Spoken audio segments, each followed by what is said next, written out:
Hey guys, welcome back to Master Gaming Studios. I'm Craig, and today we're going to talk about some possible Tyranid nerfs coming here right around the corner in 2023. So sit back and relax. So we're going to discuss all of the possibilities. Again, nothing is confirmed here. All the possibilities of what we could see as changes to the Tyranids coming up here in 2023. If that all sounds good, do like and subscribe to sound up to date at all of our content here at Master Gaming Studios. And if you want to help support us out just a little bit more, we have channel memberships and an Etsy store you can check out in the description down below. Thank you to all of our current members and those of you who shop at our Etsy shop. Now with all that out of the way, let's dive into today's video.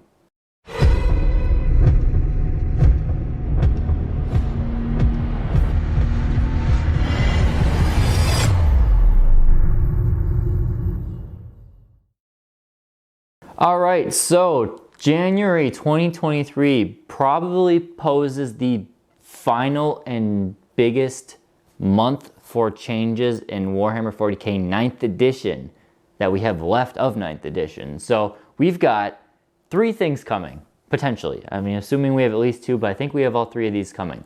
We have a new chapter approved, 2023. This should bring new missions, maybe new primary missions. Hopefully they're not just the same, but all new primary missions. We'll get new or modified secondary missions, maybe to the Tyranids. I'm hoping Tyranids get some of theirs changed, but all armies will see that, some as well as some of the generic ones.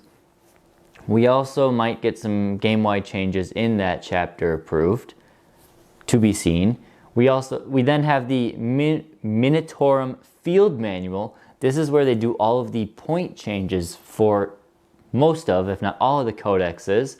It seems to be determined if the 2 most recent codexes, Guard and Votann, get any point changes. I hope at least some tweaks. To be determined there. For sure, I bet Tyranids are getting some. And then finally, we have a balanced data slate that should come out in January as well, which, who knows, could be more army-wide tweaks or game-wide tweaks coming to 40k. Plenty of opportunities to changes. So let's do a little speculation here and see what might be coming around the corner. First off, we'll start with chapter approved 2022. So the biggest thing I am expecting are some tweaks to the secondaries. Now, we'll talk about Tyranid specific secondaries here. I think 2 of them that are ripe for changes is Spore Nodes and Synaptic Insights.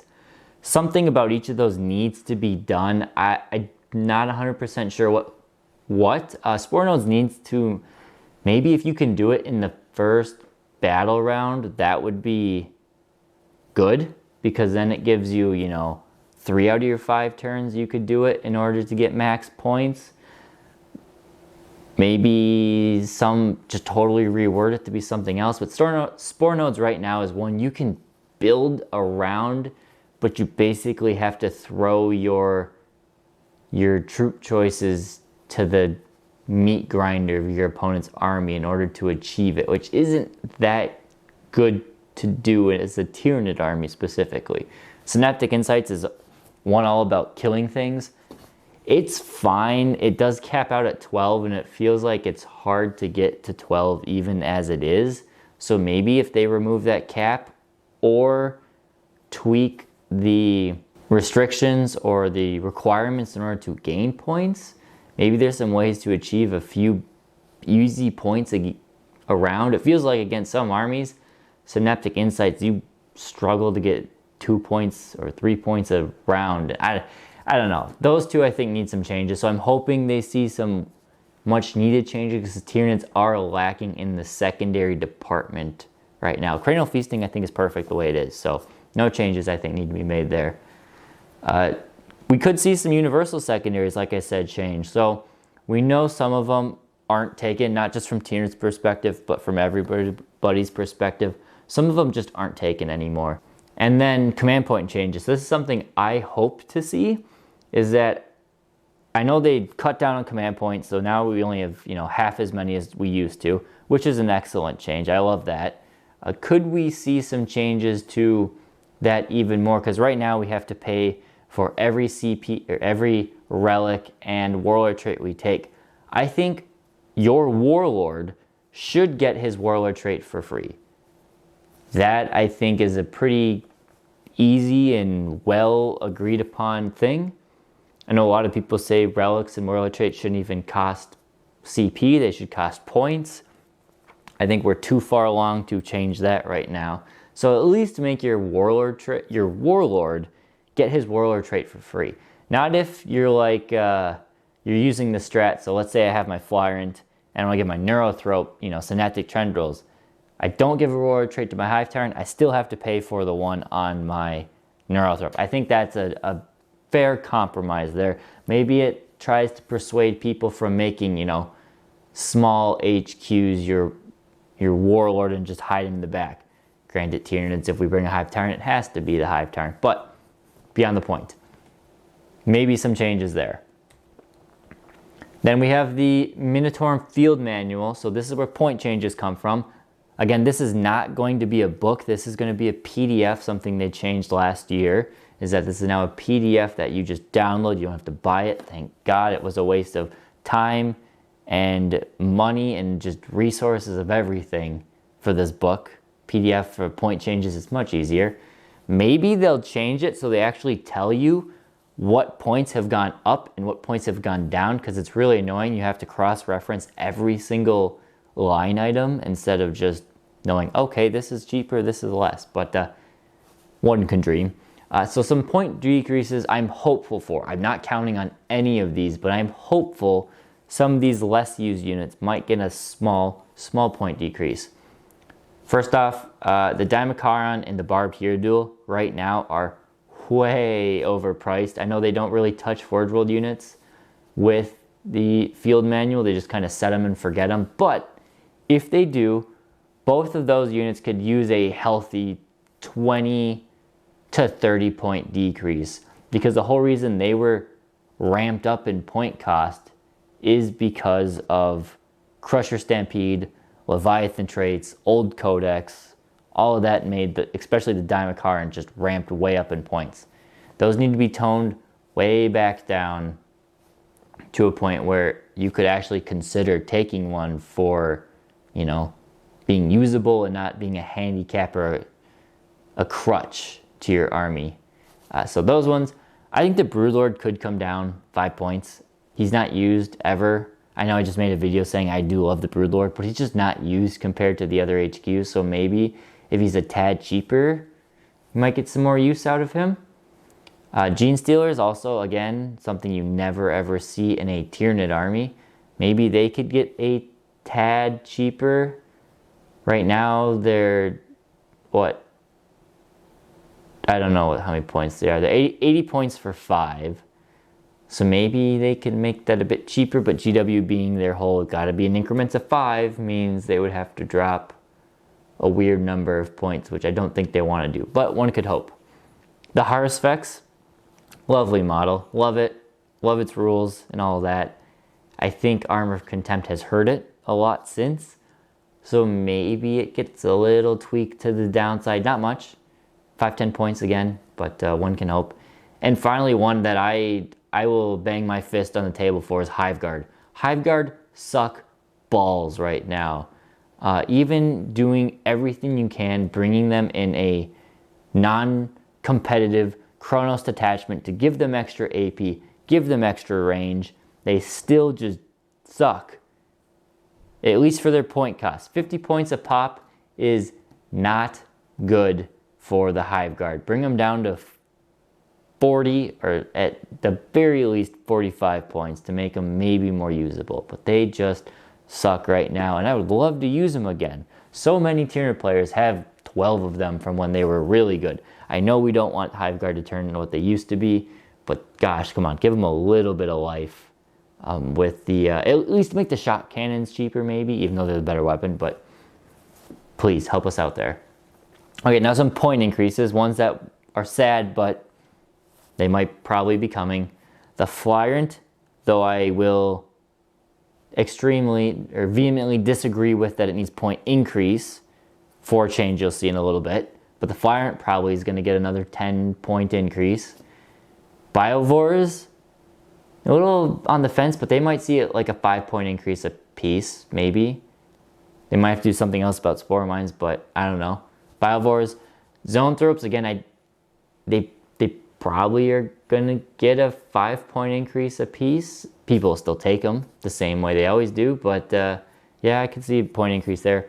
Raveners, they don't need a point increase. Yes, they do. They'll probably go up 5 more points, but their issue is not their point cost. Their issue, as I've said before, is their 4th wound. If they just took off that wound, everything would be fine. But they won't, because for some reason they gave him 4 wounds and it makes 0 sense. So Raveners will probably get a point increase. And then Neurothrop, I bet he'll get a 10-point increase as well, because he's so good for what he can do. His just ability to be so good on casting, give out the casting buffs is just, it's so good for Tyranid army. So that's what I see, at least coming into the field manual. Maybe there's other options. I don't know. Let me know if you think other things should be changed. Point decreases, point increases. These are the ones that I see as being the most likely. We'll see if I'm right. And finally, we have the balanced data slate. Not sure what to expect here. There's no rumors or anything about what could be coming to this. But this is where they typically put either codex-wide army changes or stratagem changes, or game-wide changes are all done in here. So again, I'm not expecting too much, but these are some of the main thing I see. And why I talked about the Hive Tyrant does need a point increase is because Overrun, I think, needs to be changed. Let me know which one of these you think. Obviously, I have no say. The book is already printed and everything, or the PDF is already made, and it'll be ready to launch soon. So this obviously has no input. But if you could pick one of these, which one would you do? So if they changed Overrun, I think my personal favorite is they should make it as a normal move of their movement up to 9 inches. So meaning Raveners and Flyrant can only move 9 inches. Your Hormagaunts can only move, what? They're 8 inches. And Termagants can only move 6 inches. But they can still do what Overrun allows them to do. The reason I think 9 inches is so good is the reason the Flyrant is so insanely powerful is this strat. You can fly out 17 inches, or if you're playing Kraken, or really any Hive fleet, with a Tervagon Synthetic Imperative active, it's 19 inches that Flyrant moves, kills something, and flies back 19 inches. I mean, that's almost a quarter of the board in one go. It is almost a quarter of the board in one and move forward, or you go another 19 inches, but you get back and forth to the Hive Guard. If they made it only 9 inches, yes, you can hop out and you can kill something and you can hop back. But that 9-inch gap to be able to get back to the Hive Guard means either you got to put your Hive Guard a lot closer to your opponent, or your Hive Tyrant's threat range is not nearly as scary as it could be. I mean, you're cutting it in half in most cases, or pretty much in all cases you're cutting in half. And that way it still works for everything. Raveners weren't really abusing it as much, but they're still probably the number 2 unit that benefited from it. Killing unit and then maybe pulling into cover or pulling out a line of sight, whatever that case is. So that would still limit them to 9 inches, not the full 12. A lot of people are saying make it once per game. I like it, but maybe there's other cases you want to use it where it's not as back-breaking for your opponent to say, oh, I'm going to move I want to overrun my Termagants onto the objective instead of towards the enemy. Sure, it's not, you're moving Termagants to an objective. You're taking an objective, you're not making your 215-point Warlord or 230-point Warlord, whatever it is. You're making him immune, giving him immunity for the next turn. There's a big difference in the two. So I don't like the once per game because the applications can be so different in that. Some people say make it 2 CP, specifically if it's on a monster unit, make it 2 CP. I also don't know if that really makes sense. You could say make it 2 CP if their move characteristic is greater than 9, or if they have the fly keyword, make it 2 CP, but I don't know. The option 2 and 3 just don't quite sit with me to be balanced. I like the 9 inches because you can still do what you could with it. It's reined in a bit. And then further, They might tweak Leviathan a little bit more, and I think hopefully they reword it to give mini transhuman back to warriors and zoanthropes, or just Synapse infantry in general who are missing out on that. Not that it comes into play very often in most games, but there are those niche cases which is like, okay, why does the Termagant get it but the warrior doesn't? So they might reword it to fix that, because they should do that. That is everything. There are some other predictions. Obviously, there's some other predictions outside of our Tyranid bubble. So we can expect other armies, their secondaries to be nerfed.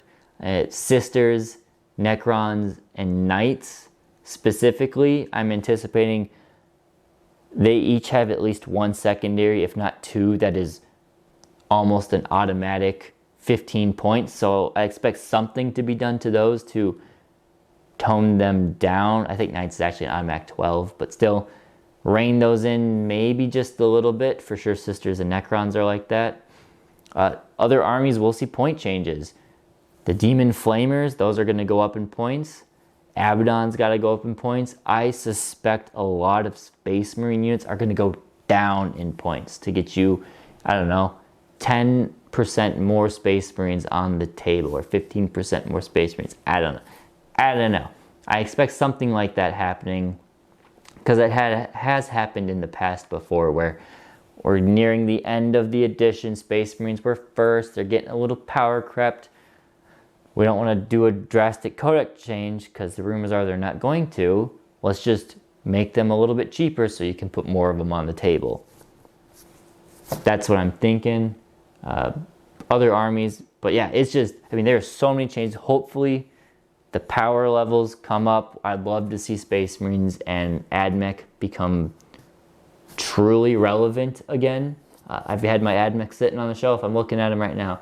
They've been sitting on a shelf for a while, just not getting their time of day that I envisioned I would have with them. So sad AdMech noises, as well as, I'd be okay if the Tyranids get reined in a little bit. Not a ton. They don't need a ton, but just enough. Just a little bit. Reined in. And then the Necrons and Sisters, having played against them, their secondaries need to be reined in a bit. So a great opportunity for Games Workshop to fine-tune this edition to be going from what turns out to be a pretty balanced edition right now. Yes, you can argue about the ups and downs of every new codex coming out, but with the final changes, that's about everything I got. So let me know what you guys are expecting down in the comments down below. Do you think there'll be a lot of changes? Will there not be a lot? What do you want to see or not see? Let me know in the comments. Thank you guys for watching. I got some noise in the background, so I will cut the rambling there, and we'll see you next time here at Mouse from Gaming Studios.